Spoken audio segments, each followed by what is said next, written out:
कनकरुचिदुकूलम् चारुवर्हावचूलम् कमपि निखिलसारम् नौमि गोपीकुमारम् वंशीविभूषितकरान्नवनीरदाभात् पीताम्बरागरुणजम्बफलाधरोष्ठात् पूर्णेन्दुसुन्दरमुखादरविन्दनेत्रात् कृष्णात् परम् किमपि तत्त्वमहं न जाने। श्रीहरिः।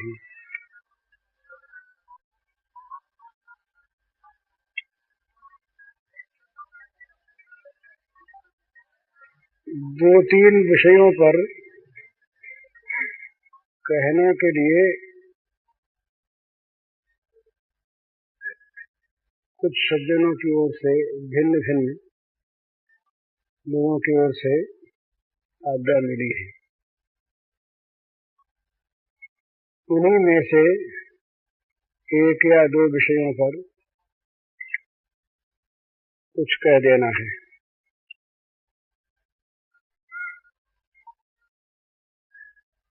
किसी ने पूछा, अपने नियमों में एक चीज है कि दूसरे के हक का पैसा जानबूझकर नहीं लेना। इस पर एक सज्जन ने पूछा है कि ये क्या बात है, दूसरे का हक क्या है। तो आज के जमाने में तो इस बात पर, दूसरे के हक की बात पर कुछ समझना ही बेकार है। जो अपने न आ सके वो अपने हक का नहीं, बाकी सारा अपने हक का। आज तो ये चीज है कि किसी प्रकार से भी हम ले सकें वो साया हमारे हक का, न ले सकें न पा सकें उपाय नहीं, वो अपने आप दूसरे के हक का हो गया। आज तो हमारी हंसने की दशा नहीं है, रोने की दशा है। एक ऐसी कथा आती है कि एक कोई राजा रहे, सत्संगी अच्छे पुरुष। एक दिन बात किसी संत से हो रही थी, भाई हक क्या चीज है, हमें कहीं हक की रोटी मिल जाए बड़ी पवित्र। तो संत ने बताया कि तुम्हारे इस शहर में अमुक मोहल्ले में एक बुढ़िया रहती है। वो बुढ़िया है तो बड़ी गरीब, पर वो बुढ़िया अपने हक का खाती है, उसकी रोटी हक की होती है, तुम वहां जाओ। राजा बड़े गुणग्राही थे, उत्सुकता थी जानने की, हक समझने की। तो पहुंचे बुढ़िया के पास। बुढ़िया से बोले, मैया मैंने सुना है कि तुम हक का खाती हो और तुम्हारे यहाँ हक की रोटी मिल सकती है, तो मैं उसे मांगने आया हूँ। अगर दे दो हक की रोटी, पवित्र हो जाऊंगा। तो बुढ़िया ने कहा, बेटा एक रोटी मेरे पास है जरूर, पर वो आधी हक की है आधी बेहक की, पूरी हक की आज नहीं है। कहा, ये पूरी हक की और आधी हक की का क्या अर्थ? तो बुढ़िया कहती है कि मैं सूत काट कर उसे बेचती हूँ, जितने मजदूरी के पैसे मिलते हैं उनसे मैं अपना काम चलाती हूँ। मैं समझती हूँ मेरे हक का है। मेहनत करके किसी दूसरे पर किसी प्रकार का कोई बोझ न डालकर मेहनत का पैसा मैं कमा कर खाती हूँ, काम चलता। एक दिन एक जुलूस जा रहा था, शाम हो गई थी, मुझे दिया जला लेना चाहिए था। तो उधर से जुलूस निकला, उसमें मशालें थी, तो मशालों की रोशनी यहाँ पड़ रही थी, तो मैं दिया जलाया नहीं, उस रोशनी में मैंने सूत काट लिया। जितना सूत मैंने उस रोशनी में काटा उतना मेरे हक का नहीं, ये बेहक है। तो राजा के समझ में आया कि हक की चीज। हमारे यहाँ तो ऐसी बहुत चीज, महाभारत की एक कथा है। हमारे दो बड़े भारी महर्षि हुए स्मृतिकार, बड़े कट्टर, इतने कट्टर जो जिन लोगों ने समय पर न पहुंचने के लिए दंड रखा था हंसध्वज के यहाँ, तेल के कड़ाहे में डाल दिया जाए, निश्चित समय पर न आवे। ये जैमिनी अश्वमेध की कथा है। सुधन्वा को डाला गया था उसमें। तो इतने बड़े कट्टर थे शंख और लिखित, दोनों में बंटवारा हो गया। जरा सुनिएगा ध्यान से, आज का युग और उस जमाने की चीज। शंख और लिखित दोनों भाइयों का धन का, मकान का, जमीन का था ही क्या, जो कुछ था बंटवारा हो गया। दोनों भाइयों में बहुत बड़ा प्रेम, एक दूसरे के लिए प्राण देने को प्रस्तुत। बंटवारा हो गया तो क्या हुआ, भाई ये है। एक दिन छोटे भाई ने बड़े भाई के बगीचे में से एक पेड़ से एक फल तोड़ लिया, खा लिया। जब बड़े भाई आए तो उनके पास जाके कह दिया कि मैंने आज आपके बगीचे में से एक फल तोड़ के खाया है। बड़े प्रसन्न हुए, भाई ने खाया और क्या चाहिए। लेकिन वो तो भाई को चाहते हैं, धर्म में अत्यंत प्रतिष्ठित जीवन वाला भाई। फल खाने में आपत्ति नहीं, वो मांग करके, कह करके चाहे सारे के सारे फल ले ले। त्याग में कोई बात नहीं, प्रेम में कोई भेद नहीं। लेकिन वो तो स्मृतिकार है ना, लोगों को धर्म सिखलाने वाले। तो पूछते हैं भाई से, शंख ने पूछा लिखित से, अच्छा बताओ भैया, तुमने हमसे बिना पूछे जो पेड़ में से फल तोड़ के खा लिया, इस क्रिया की क्या संज्ञा होती है, इसका क्या नाम दिया जाए। स्मृतिकार है ना, पूछते हैं कि तुम्हारी इस क्रिया का नाम क्या है। उन्होंने सोच के कहा, महाराज चोरी। बंटवारा हो चुका, आपकी संपत्ति है, बिना आपसे मांगे, बिना लिए, अपनी इच्छा से ले लेना चोरी है। तो कहा फिर चोरी का दंड क्या होता है, उसी से पूछते हैं। कहा चोर के हाथ कटवा दिए जाएंगे, दंड होता है। तो जाओ हाथ कटवा के आओ। कितनी भीषण बात है। आज के युग का आदमी इस बात को समझ नहीं सकता कि एक फल अगर उसने खा लिया तो प्रकारांतर से उसको फुसला के बेचारे के हाथ कटवा देना चाहता है। ये कितना निशंस है, कितना निर्दयी है, कितना अत्याचारी है, कितना स्वार्थी है। ये सब बात हम लोग आज कह सकते हैं, पर लिखित ने ये बात नहीं कही। लिखित ने सोचा अपने मन में कि भाई का मुझ पर बड़ा उपकार, मुझे धर्म के पथ से जरा भी विचलित होते भाई देख नहीं सकते, मुझे बचाते हैं, कितना बड़ा उपकार। राजा से जाके कहते, स्वयं चोरी स्वीकार करते हैं। कहा मैंने चोरी की है, अपने भाई के यहाँ मैंने फल चुराया है, आप मेरा हाथ कटवा दो। राजा ने बातें सुनी, कहा भाई कोई बात नहीं है, भाई से कह दो। बोले कह देने से क्या होता है, मैंने चोरी की ना। तो कहा नहीं ऐसी बात नहीं। तो कहा तुम कौन हो ये कहने वाले।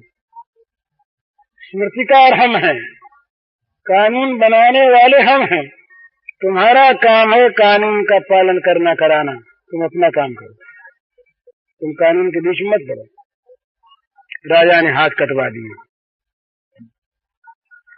लिखित के हाथ कट गए, कटे हाथ, खून बह रहा है, नीले हाथ हैं, पीड़ा हो रही है और मन में बड़ा हर्ष है और भाई के प्रति अत्यंत कृतज्ञता का भाव है कि भाई ने मुझको बचा दिया, आज पाप से बचा दिया।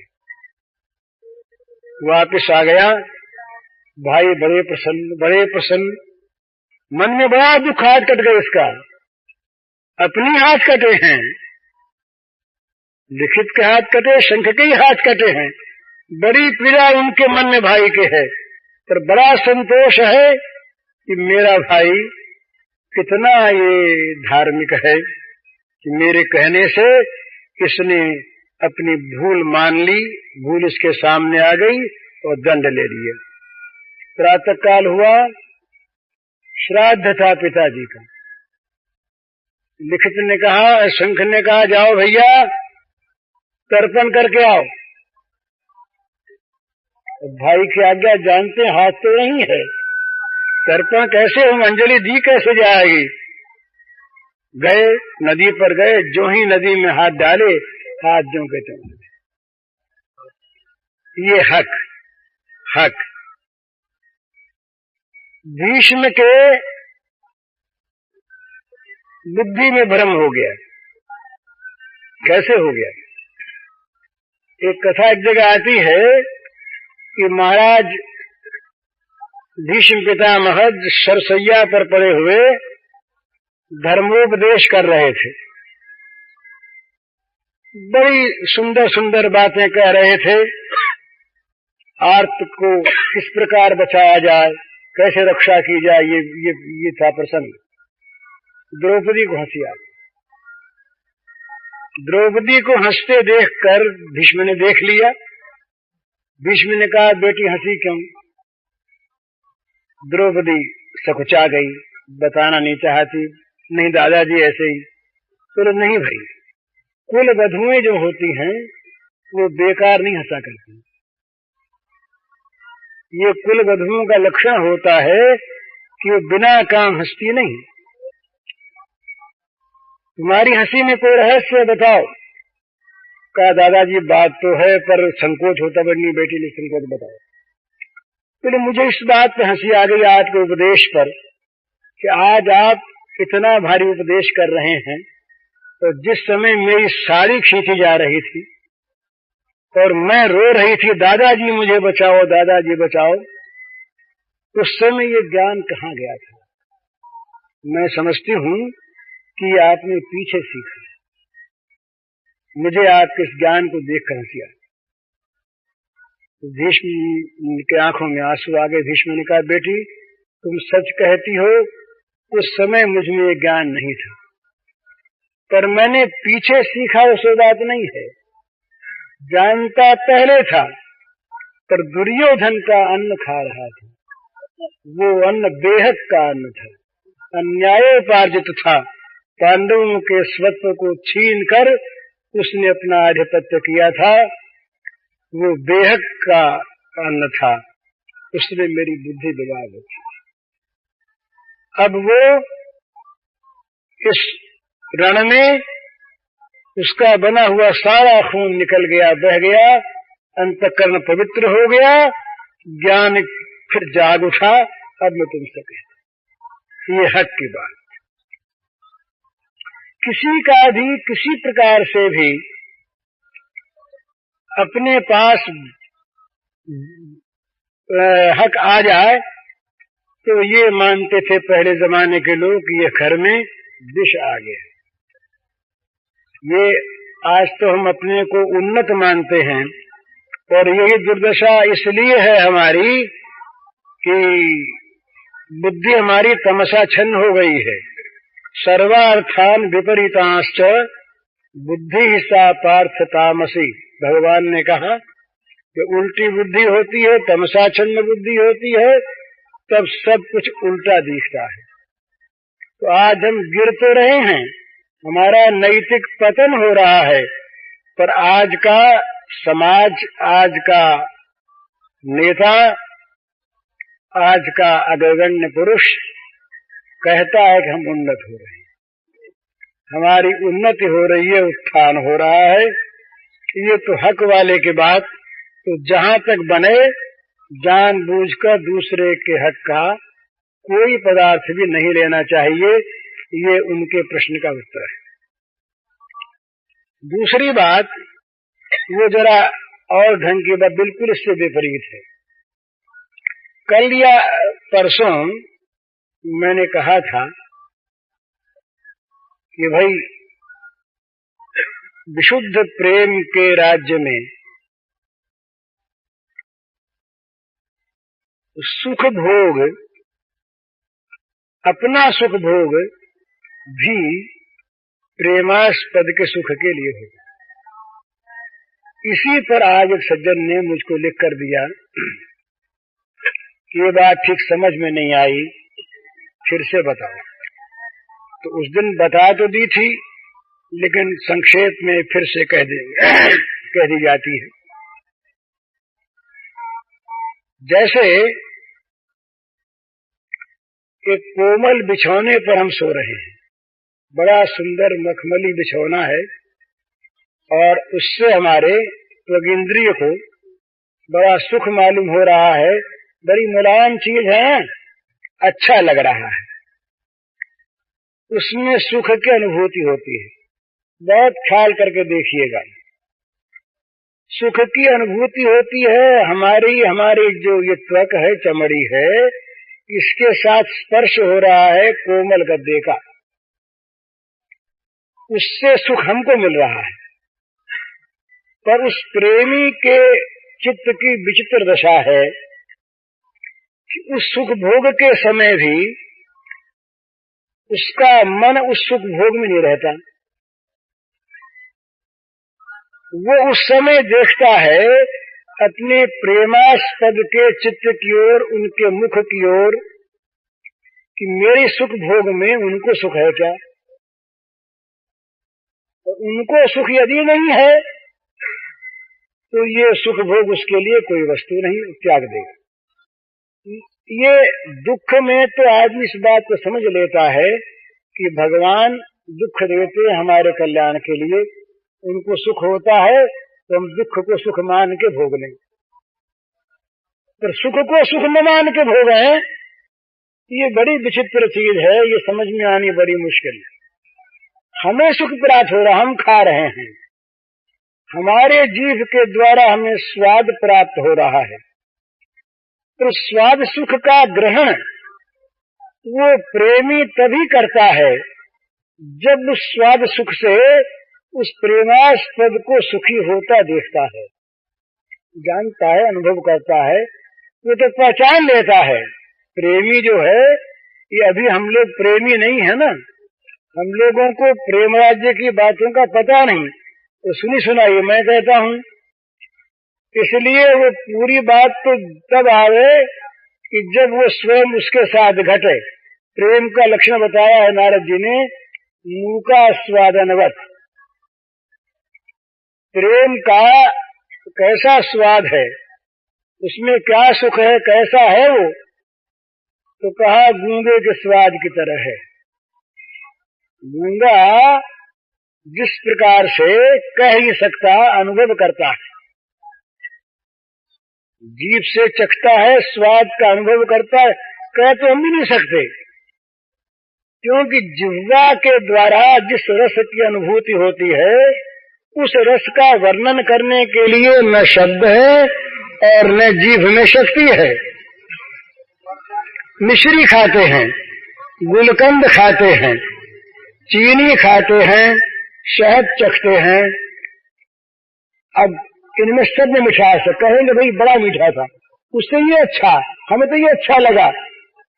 पर कोई वाणी बता सकती है क्या कि शहद का मीठा कैसा और चीनी का मीठा कैसा और मिश्री का कैसा, गुलकंद का कैसा, आम का कैसा मीठा? तो बताया तो नहीं जाता जीभ वाले के द्वारा भी स्वाद का स्वरूप, फिर गूंगा हो कहां से बतावे? तो प्रेम जो है ये गूंगे के आस्वादन के भांति, गूंगे के स्वाद के भांति, ये अनिर्वचनीयम प्रेम स्वरूपम, ये नारद जी का सूत्र है। पर उसमें 6 बातें हैं, ये बात समझने का विषय है। हम लोग प्रेम प्रेम बहुत करते हैं, लेकिन प्रेम का स्वरूप तो जानना लग रहा, प्रेम के स्वरूप की छाया भी हम नहीं जानते। रामचरितमानस में ये पीछे कहूंगा प्रसंग, एक प्रसंग आया ये भरत जी महाराज वन में जा चुके, बातचीत हो रही, कुछ निर्णय हुआ नहीं, इतने में जनक जी बीच में आ गए। जनक जी आ गए तो महारानी कौशल्या को जरा मन में आश्वासन हुआ कि वशिष्ठ की बात तो कुछ चलती नहीं है, वशिष्ठ गुरु की तो बोलने चालने की साथ पता नहीं। मुनिमति तीर ठाढ़ी अबलासी। अब तो यदि गुरु महाराज ये जनक महाराज कुछ कर दें, ये अगर राम को समझा दें, तो राम यदि भरत की बात मान ले तो भरत का जीवन रह सकता है। चिंता भरत की। तो सीता की माता सुनैना जी आई मिलने के लिए। जब जाने लगी तो कौशल्या ने बड़े स्नेह से कहा अपनी समधिन से कि आप जाके महाराज से कह दो कि महाराज जरा सा राम को समझा दें, इस प्रकार से काम हो जाए, भरत का जीवन रह जाए। रानी गई, उसने एकांत में अपने पति से अपनी समधिन का संदेश कह दिया। वहां पर कुछ जनक के वाक्य हैं, तुलसीदास जी ने बड़ी मार्मिक भाषा में लिखे, उसमें से एक चौपाई सुनाता हूं। वो कहते हैं, धर्मराज नय ब्रह्म विचारू, यहाँ जथामति मोर प्रचारू। धर्म राज नय ब्रह्म विचारू, यहाँ जथामति मोर प्रचारू। सोमति मोरी भरत महिमाही, कहही काही छल छुवति न छाही। कलम तोड़ दो। सोमति मोरी भरत महिमाही, कहही काही छल छुवति न छाही। प्रीति प्रतीति भरत रघुबर की, कही न जाय कछु जायन पर की। ये भरत और राम के प्रेम पर विदेह राज ज्ञान शिरोमणि जनक के वाक्य हैं। तो जनक बड़ी नम्र भाषा में अपनी पत्नी से भी कैसे बोलना चाहिए, बोलना एक कला है। बोल के अपनी आबरू बिगाड़ दे, दूसरे के आबरू ले ले, जीवन भर के लिए लड़ाई बांध ले, हमेशा के लिए उसको अपना बना ले। ये बोलने की कला है, और कला के साथ होना चाहिए शुद्ध हृदय। केवल कला तो काल बन जाती है। तो बड़े सुंदर शब्दों में वो कहते हैं रानी नम्रता से। राजनीति में, धर्म के विचार में और ब्रह्म ज्ञान में ये कुछ मेरी बुद्धि काम करती है। यथामति मोर प्रचारो, इनमें कुछ कुछ मेरा प्रवेश है, मेरी बुद्धि कुछ काम करती है। अर्थात कोई राजनीति की उलझन आ जाए तो मैं सुलझा सकता हूँ, कोई धर्म की समस्या आ जाए समाधान कर सकता हूँ, और कोई ब्रह्म ज्ञान प्राप्त करने के लिए मेरे पास आवे तो उसे भी ब्रह्म ज्ञान मेरे द्वारा मिल सकता है। कहने का अर्थ ये नम्र भाषा में, परंतु वो मेरी बुद्धि। सोमति मोरी भरत महिमाही, कहो काही छल छुवति न छाही। मेरी वो बुद्धि भरत की महिमा का बखान तो क्या करे, उसकी छाया को भी छल से भी छू नहीं सकती। तो राम और भरत की प्रीति कहने में तो आती, तर्कना में नहीं आती। तो प्रेम अंतर्वाच्य होता है, प्रेम कहने में नहीं आता। तो प्रेम स्वरूपम अग्रवचनीय, तो इसलिए प्रेम की बात तो करना सहज है, प्रेमी होना बड़ा मुश्किल। तो नारद जी ने बताया उसमें 6 बात होनी चाहिए कि प्रेम के बाद जो कुछ हम करते हैं ना, ध्यान रखें इस बात का। प्रेम की मूल भित्ति तो है त्याग। प्रेमास्पद के सुख के लिए अपना परित्याग, अपने सर्वस्व का नहीं, अपना ही परित्याग। अहम की चिंता से सर्वथा मुक्त हो जाना। मोक्ष का इच्छुक भी चाहता है, मुमुक्षु पुरुष चाहता है कि मुझे बंधन से मुक्ति मिले। मैं बंधन में हूं, बंधन की अपेक्षा है मुक्ति की सिद्धि के लिए। अगर बंधन नहीं तो मुक्ति का है कि, पर बंधन है तो किसी व्यक्ति का है, किसी अहम का है। तो मुक्त होना जो चाहता है उसके पास अहम है, गया नहीं। पर प्रेमी के पास अहम रहता नहीं, इस अनिर्वचनीय है। तो त्याग इसकी भित्ति है। तो उसमें 6 बातें प्रधान है। पहली बात है गुण रहितम। श्री कृष्ण भगवान हैं, ठीक भगवान हैं, और श्री गोपांगनाएं भगवान जानती थी, ये भी ठीक है। नखल गोपिका नंदनो भगवान अखिल देह नाम अंतरात्मदृक, और भी ऐसे बहुत से प्रसंग हैं। परंतु जानती हुई भी गोपिकाएं नहीं जानती। अगर कहीं ये प्रकट हो जाए, सिद्ध हो जाए कि श्री कृष्ण भगवान नहीं है, तो क्या गोपिकाएं उनके प्रेम को छोड़ देंगी? वो तो इस बात को भुला देना चाहती कि ये भगवान है। भुलाए बिना वो प्रियतम श्रेष्ठ और हमारे प्रत्येक पदार्थ को ग्रहण करने वाले वो बन नहीं सकते। तो गोपिकाओं को भगवान में क्या क्या गुण है ये जानने की, देखने की न इच्छा है, न आकांक्षा है, न आवश्यकता है।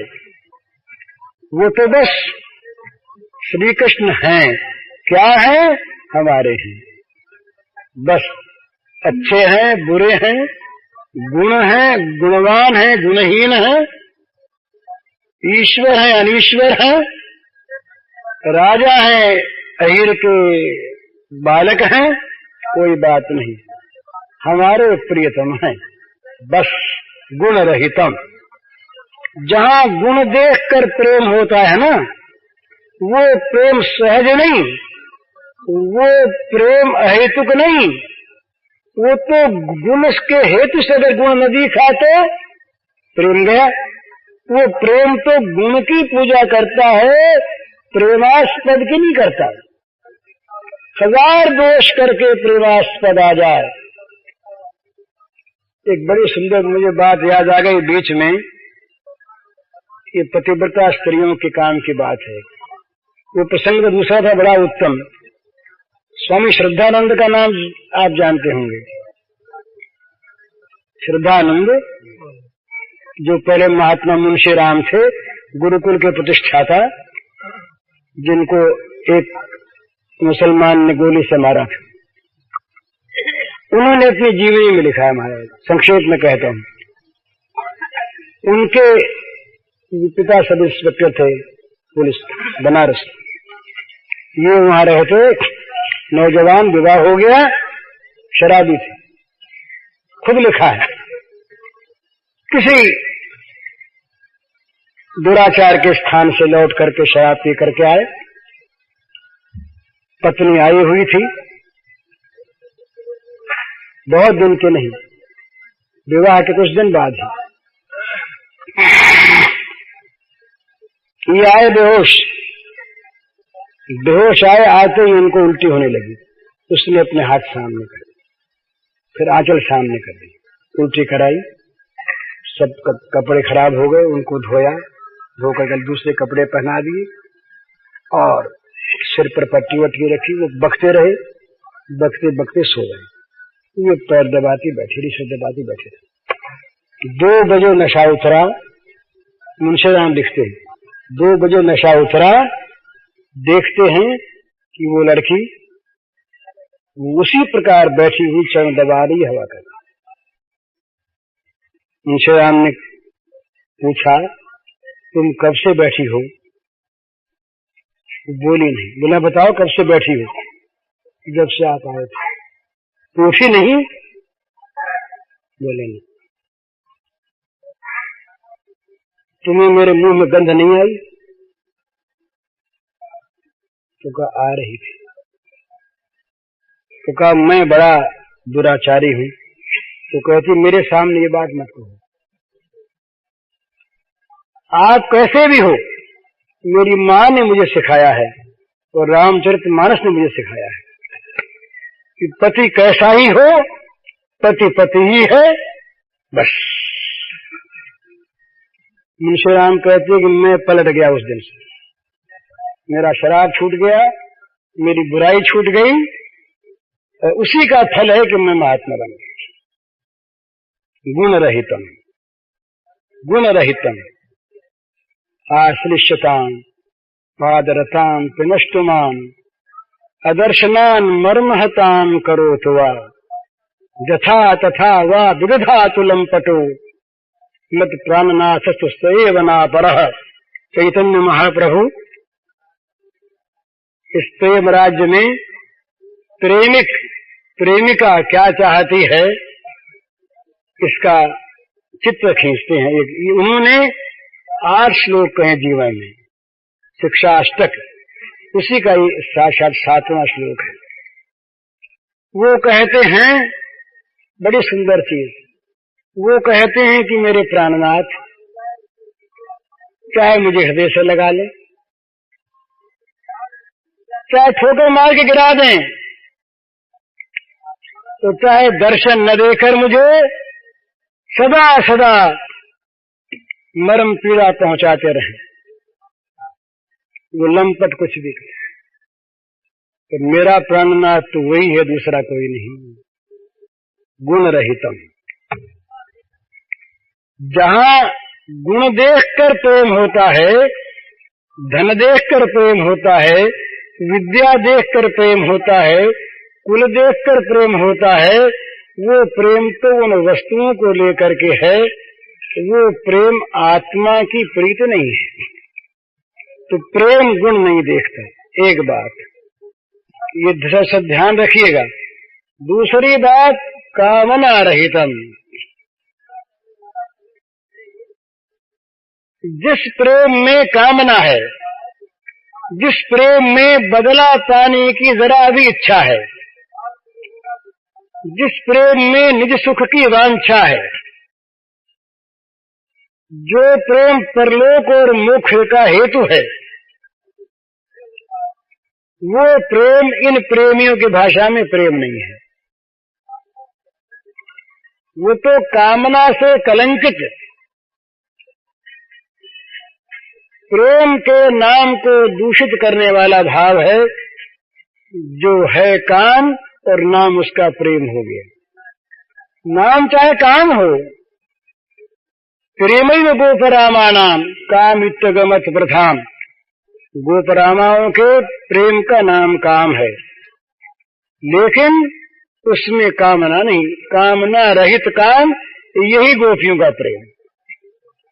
कामना रहित काम, सुखेच्छा रहित सुख, अद्भुत चीज है। भोग रहित भोग, विलक्षण बात है। जैसे भगवान में दो विरोधी गुण एक साथ रहते हैं, इसी प्रकार ये प्रेम की भी चीज है, पर इसमें कामना नहीं, किसी प्रकार की कामना नहीं। हम प्रेम करें और हमसे बदले में हमारा प्रेमास्पद प्रेम करे, तब तो हम प्रेम करेंगे। ये प्रेम नहीं, ये प्रेम नहीं। हम प्रेम करें और बदले में वो प्रेम न करे, परंतु हमारे प्रेम को प्रेम समझे, ये भी प्रेम नहीं। हमारे प्रेम की उपेक्षा करे अथवा हमारे प्रेम का बदला वो अप्रेम के रूप में दे, और हमारा प्रेम दिन दूना बढ़ता रहे, इसका नाम प्रेम। कामना रहितम, तो भगवान से हम जब कुछ चाहते हैं ना, किसी वस्तु को लोक परलोक की भगवान से चाहते हैं, तो वहां भगवान से काम लेना चाहते हैं। प्रेम में तो एक और चीज है, दो चीज है। एक तो ये है कि हम ये समझें कि हम नहीं मांगेंगे, भगवान दुख देंगे, उसमें भी हमारा मंगल ही करेंगे, इसमें कोई संदेह नहीं। कुछ नहीं मांगना हमें, न मांगेंगे न हम करेंगे, उनका प्रत्येक विधान मंगलमय है, हमारा मंगल ही होगा। एक तो ये, तो दूसरा ये कि मंगल अमंगल की कल्पना नहीं है। वो प्रसन्न किस बात में है, यही देखना है। तो जहाँ मंगल की कल्पना है वहां भी मांगना नहीं है, वहां भगवान के सौहार्द पर विश्वास है।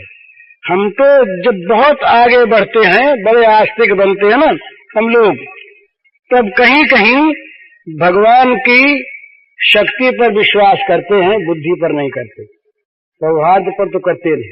तो महाराज देखिए, हमने अब के अमुक शेयर खरीदे हैं, उनका भाव तेज हो जाना चाहिए। आप सर्वशक्तिमान हैं और हम आपके भक्त हैं, और भक्ति करेंगे आपकी, शेयरों की तेजी कर दें। वो कहेंगे कि शेयरों की तेजी तो नहीं करेंगे, पर तुम्हें और तरह से धन दिला देंगे। बोले ना, न दिलाओ तो कहीं, योजना हमारी और पूरे करने वाले थे। तुम्हारी बुद्धि पर हमारा विश्वास नहीं, न करो तुम, भूल जाओ कहीं। सोचेंगे हम अपना भला, योजना बनाएंगे हम अपनी आप, स्कीम हमारी, पर आप उसको पूरा कर सकते हैं, शक्तिमान है आप, और हम ठहरे आपके भक्त। तो हमारी भक्ति के बदले में माने हम तुमको नौकरी देते हैं कि नहीं? हैं इतने मजबूत लंबे चौड़े आदमी काम करने वाले, मजदूरी लिए जाओ, हम बताएं सो काम किए जाओ। हमारी तो ये भक्ति है। इसके बाद वो भक्ति आती है जहाँ भगवान की बुद्धि पर विश्वास होता है, भगवान जो करें सो मंगल करें, हम उन पर छोड़ देते हैं। वहां पर भी मंगल की कामना है कि हम कहीं मांग लेंगे तो भूल से मांगेंगे, और वो देंगे तो ठीक देंगे। तो इसलिए उनकी बुद्धि पर विश्वास करो तो अपने को अच्छा मिलेगा। ये यहाँ भी मंगल की कामना है। तो मंगल की कामना बुरी चीज नहीं है, पाप नहीं है, और मंगलमय भगवान का प्रत्येक विधान मंगलमय है, ये भी सर्वथा सत्य है। ये होते हुए भी जब तक मंगल की कामना है तब तक कामना रहितम ये चीज नहीं घटती प्रेम में, कामना है। और जब ये विशुद्ध भाव आ जाए कि वो सुखी इस बात में है कि हमारे पास पैसा आवे आवे, बहुत सुख, लाओ भाई लेंगे, और जरा सा मालूम हुआ कि वो सुखी इस बात में है कि तुम्हारा सारा पैसा आज का आज नष्ट हो जाए, तो वो कहेगा कि अभी कर दो, देर न करना, कहीं देर हमारे पैसे नष्ट होने में हो और तुम्हें जरा सा भी सुख का अभाव प्रतीत हो, ये हमें सहन नहीं होता। हमें नरक में अभी गिरा दो अगर तुम्हें सुख मिलता हो, हमारा अपमान अभी कर दो अगर तुम चाहते हो, संसार भर में सदा के लिए हमारी निंदा होती रहे अगर तुम चाहते हो। कैकेयी ने क्या स्वीकार किया, यही तो किया।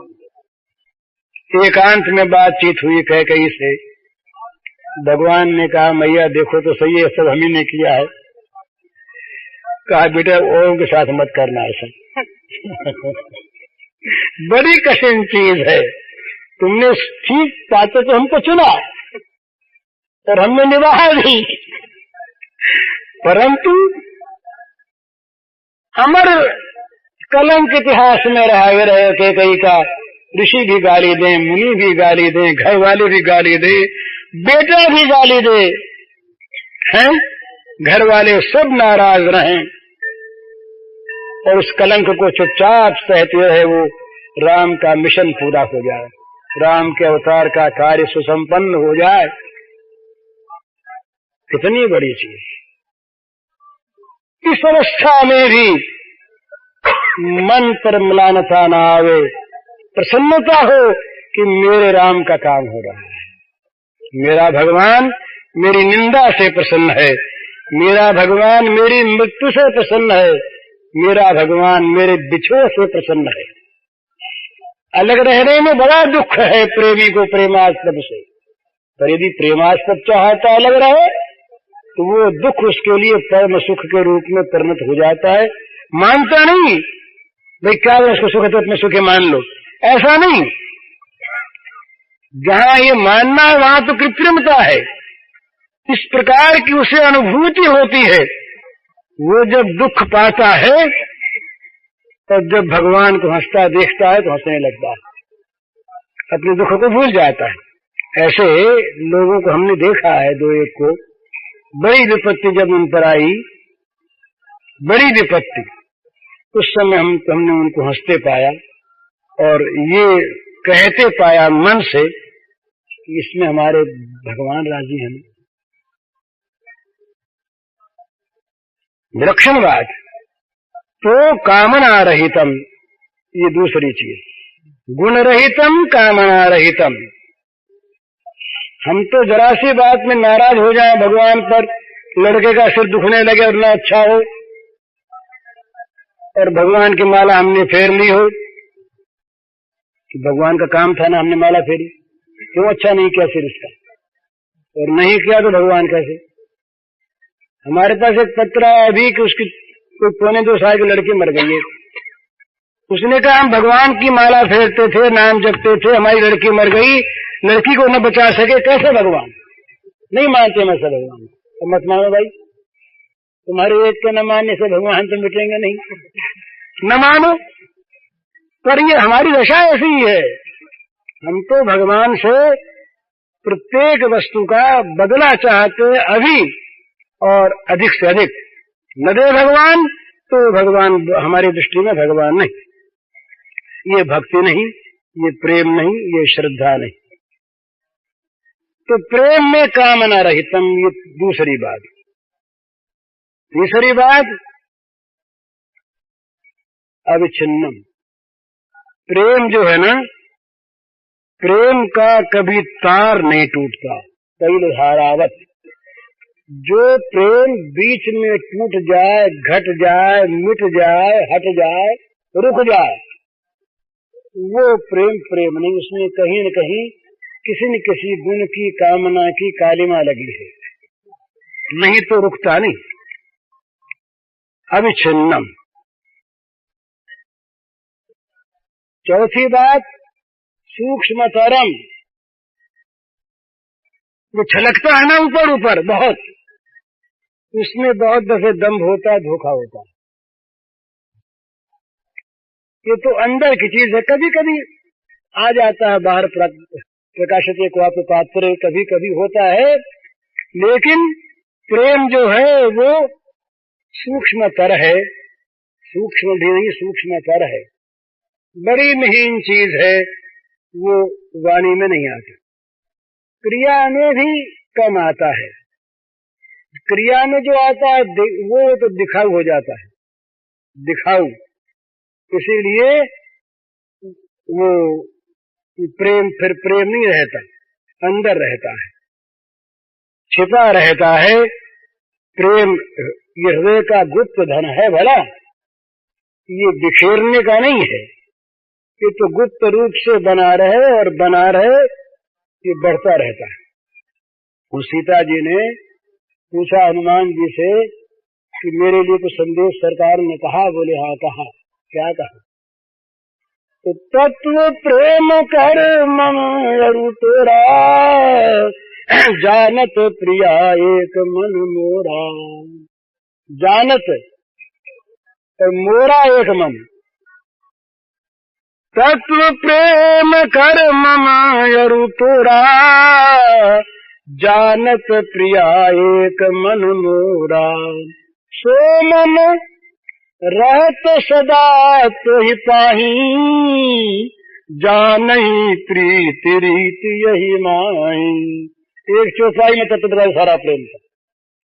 राम के मुख की वाणी कहलाई कि राम कहते हैं कि सीते प्रिय, तेरे और मेरे प्रेम के तत्व को जानता है केवल एक मेरा मन। वाणी में नहीं आता, दूसरा जानता नहीं, केवल मेरा मन जानता। और वो मन, भाई मन जाते तो बताओ, फिर बताओ कैसे।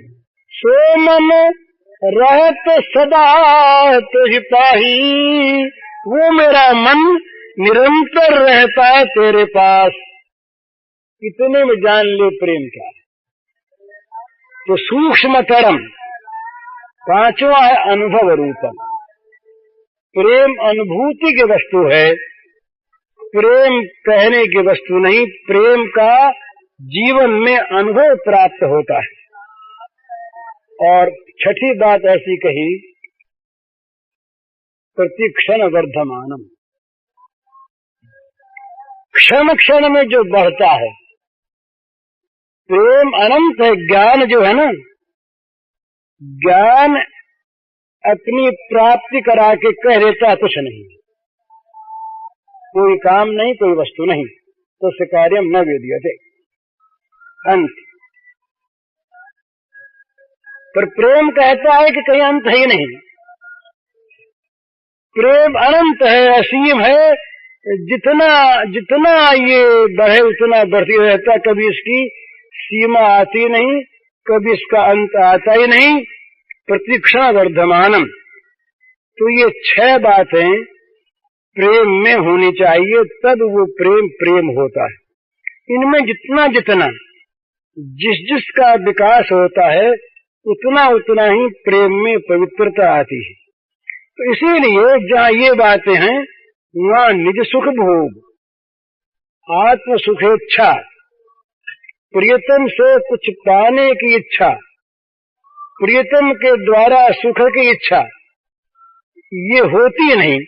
अतएव प्रियतम के द्वारा मिलने वाला सुख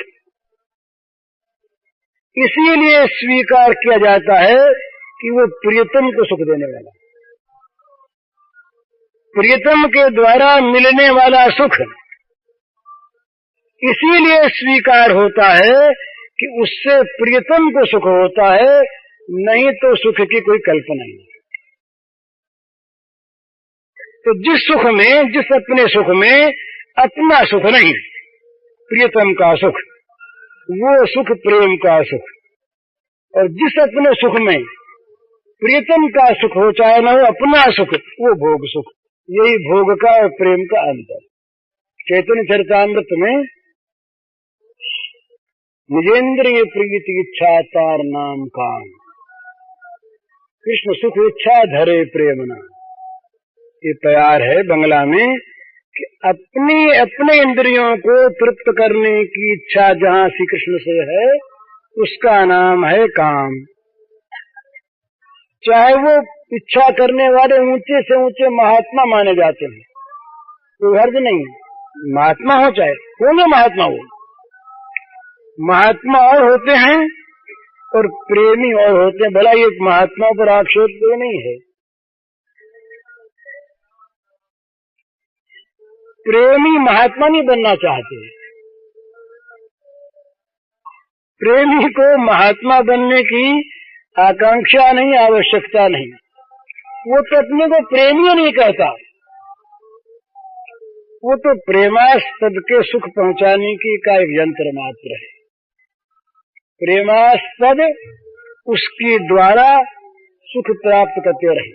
और ये कल मैंने कहा था कि बहुत याद रखने की बात है कि एक ये विशुद्ध प्रेम ही इस प्रकार का महान तत्व है जो निष्काम, पूर्णकाम, आत्मकाम भगवान में कामना पैदा कर देता है उस सुख के रसास्वादन की।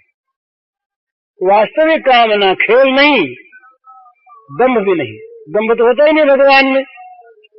पर वो प्रेम इस प्रकार की वस्तु है कि उसमें इतना पवित्रतम रस है, उस रस का आस्वादन भगवान करना चाहते हैं। क्यों?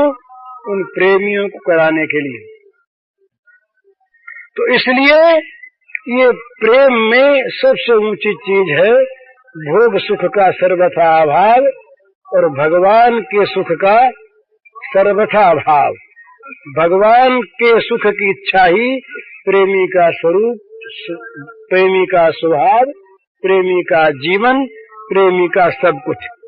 जिस क्रिया में, जिस चेष्टा में, जिस विचार में, जिस संकल्प में प्रेमास्पद का सुख नहीं, वो क्रिया, वो चेष्टा, वो संकल्प, वो प्रयत्न प्रेमी करता ही नहीं, करता ही नहीं, उसके द्वारा होता ही नहीं। उसका हंसना, रोना, उठना, बैठना, खाना, पीना, सोना, जगना, बात करना, ये सब का सब, पूरा का पूरा, सर्वथा और सर्वदा केवल प्रेमास्पद परम पृष्ठ अपने भगवान को सुखी बनाने के लिए होता है। ये बात वो प्रेमी कहता नहीं कि मैं सुखी बनाने के लिए करता हूँ, स्वाभाविक उसकी क्रिया ऐसी बनती है, स्वाभाविक। तो परम त्याग है ना, जहाँ परम त्याग होता है वहीं परम प्रेम का प्रादुर्भाव होता है। तो घर में देख लीजिए, जितना जितना त्याग करेंगे आप उतना उतना प्रेम बढ़ेगा। करके देख लीजिए, घर में चीजें बंटने वाली हों और बंटवारे में अपने हिस्से में कम रखिए, उसको ज्यादा दीजिए, प्रेम हो जाएगा। तो ज्यादा लेना चाहेंगे वहां लड़ाई होगी। सीधी सी बात है, जहां जहां पर हम त्याग करेंगे वहां वहां पर प्रेम होगा, और जहां जहां प्रेम होगा वहां वहां सुख होगा। तो इसलिए जो भगवत प्रेम है वो त्याग की पराकाष्ठा है, और इसलिए उसमें सुख की पराकाष्ठा है। पराकाष्ठा ही नहीं, असीम सुख है। उस सुख के सामने तो ये एक बात और है, प्रेमी का यद्यपि भगवान का रूप सौंदर्य इस प्रकार का विलक्षण स्वाभाविक है कि अप्रेमी भी, शत्रु भी उसको देखकर मोहित होता है। ये भगवान के स्वरूप सौंदर्य की महिमा है, स्वाभाविक। परंतु प्रेमी भगवान के स्वरूप को जिस रूप में देख पाता है उस रूप में दूसरा कोई देख पाता ही नहीं। उसकी आंख इस प्रकार की हो जाती है प्रेमी की कि उस आंख में अपने प्रेमास्पद भगवान का जो रूप आता है वो रूप दूसरे की आंखों में आता ही नहीं। इसलिए उसमें उसकी इतनी अत्यंत आसक्ति रहती। वो आसक्ति ये रूपासक्ति नहीं है। यहाँ के इस भौतिक रूप को देखकर जो चित्त में आकर्षण होता है ये तो कहीं कहीं नरकों में ले जाता है, पर वो जो भगवान के स्वरूप सौंदर्य को देखकर प्रेमी के मन में होने वाला जो आकर्षण है, जो सुख है, वो सुख तो विलक्षण है ही, पर वो इतना पवित्र है, इतना वो पावन है, इतना वो दिव्य है कि उसमें कहीं भोग की तो किसी प्रकार की कल्पना नहीं। 3 प्रकार से इंद्रियों से काम होता है। एक स्वाभाविक इंद्रियों का विषयों में आचरण, आंख देखती है। एक किसी सदिच्छा से इंद्रियों का विषयों में आचरण, और एक भोग के लिए भोगेच्छा से विषयों का इंद्रियों का विषय में आचरण। सामने कुछ चीज दिख गई, एक आदमी जा रहा है, लंगड़ा है, लूला है, भूखा, रो रहा, आंख से दिख गया, उसकी कोई क्रिया नहीं है। एक उसको इसलिए देखते हैं कि इसकी सेवा करनी है, तो ये और चीज है। और एक किसी वस्तु को हम यूं देखते हैं कि इसको हमें भोगना है, सुख लेना है। तो 3 प्रकार से ये भोग होता। तो जहां पर इंद्रियों का केवल विषयों में आचरण है वहां उससे न लाभ होता न हानि होती है, मन साथ रहता नहीं, आंख के सामने कुछ चीज गई आई। जहाँ भोग बुद्धि से होता है वहाँ दुखों की उत्पत्ति होती है। यही संस्पर्शजा भोगा दुख यो न येवते आद्यंतवंत कौन्तेय न तेषु रमते बुधा। यहाँ जो विषयों का भोग है, ये सारे भोग जो संस्पर्श भोग हैं, ये दुख योनि है, दुखों की उत्पत्ति के स्थान हैं। और वो जो है जहाँ शुभेच्छा को लेकर के राग द्वेष रहित हृदय से जब भोग करते हैं, उसके लिए कहा राग द्वेष वियुक्त विषयान इंद्रिय चरण आत्मश्वर विधेय आत्मा प्रसाद अधिगच्छति और प्रसादे सर्व दुखानाम हंद्रसोपजाय। वो इंद्रियों का विषयों में विचरना दुखों की उत्पत्ति का स्थान, और वही इंद्रियों का विषयों में विचरना दुखों के सर्वथा नाश का साधन, और वही इंद्रियों का विषयों में विचरना सर्वथा व्यर्थ। तो जहाँ हम भगवत दृष्टि से भगवान के लिए जब भगवान को देखते हैं, और भगवान को देखने की आंखों से जब हम भगवान को देखते हैं, फिर बस फिर जो अनुपम आनंद मिलता है और जो दिव्य भाव आता है, उसकी कल्पना हम लोग नहीं कर सकते, क्योंकि हम लोग उस स्तर तक पहुंचे नहीं। उस स्तर तक पहुंचे हुए जो होते हैं वो प्रेमी होते हैं, और उन प्रेमियों की आंखें जो होती हैं वही भगवान को ठीक ठीक देख सकती है। तो गोपी की आंख भगवान को पहचानती है, कंस की आंख नहीं पहचानती, नहीं पहचानती, और दूसरे राजाओं की नहीं पहचानती। शिशुपाल के भी आंख थी और भीष्म के भी आंख थी। दोनों का देखिए वहां पर कितना अंतर है। दोनों के सामने बैठे श्री कृष्ण, वो कहते छलिया है, कुटिल है, ग्वाला है, नगण्य है, और वो कहते सर पूज्य है। क्या बात है आंख। तो ये जो प्रेमियों की आंख होती है, यही असली आंख होती है, और प्रेम की आंख बिना त्याग के मिलते नहीं। भोग त्याग जहाँ तक नहीं है, वहां तक भक्ति की बात, प्रेम की बात नहीं हो सकती। भोग रहते हैं वहां पर, वो भोग रहते हैं भगवान के पूजन की सामग्री बनकर, भगवान का स्थान लेकर नहीं रहते। तो ऐसी अवस्था में जो प्रेमी है वो क्या चाहता है, एक ही बात उसकी अंतिम बात कह देनी है, वो ये, वो प्रेमी चाहता है कि किसी प्रकार से मेरे जीवन में ऐसी कोई भी क्रिया हो नहीं, ऐसा कोई मेरे मन में संकल्प आवे नहीं, ऐसी कोई मन में मेरी चाह उत्पन्न हो नहीं जो मेरे प्रियतम भगवान की चाह के प्रतिकूल हो। ऐसा कोई काम नहीं हो जिससे प्रियतम के सुख में जरा भी बाधा आती हो। ऐसा कोई काम न हो जो उन्हें सुख पहुंचाने वाला न हो। अब उसमें चाहे हमारी कुछ भी दशा होती, ये दशा की कोई भी किसी प्रकार की भी मन में वो भय की बात प्रेमी नहीं सोचता।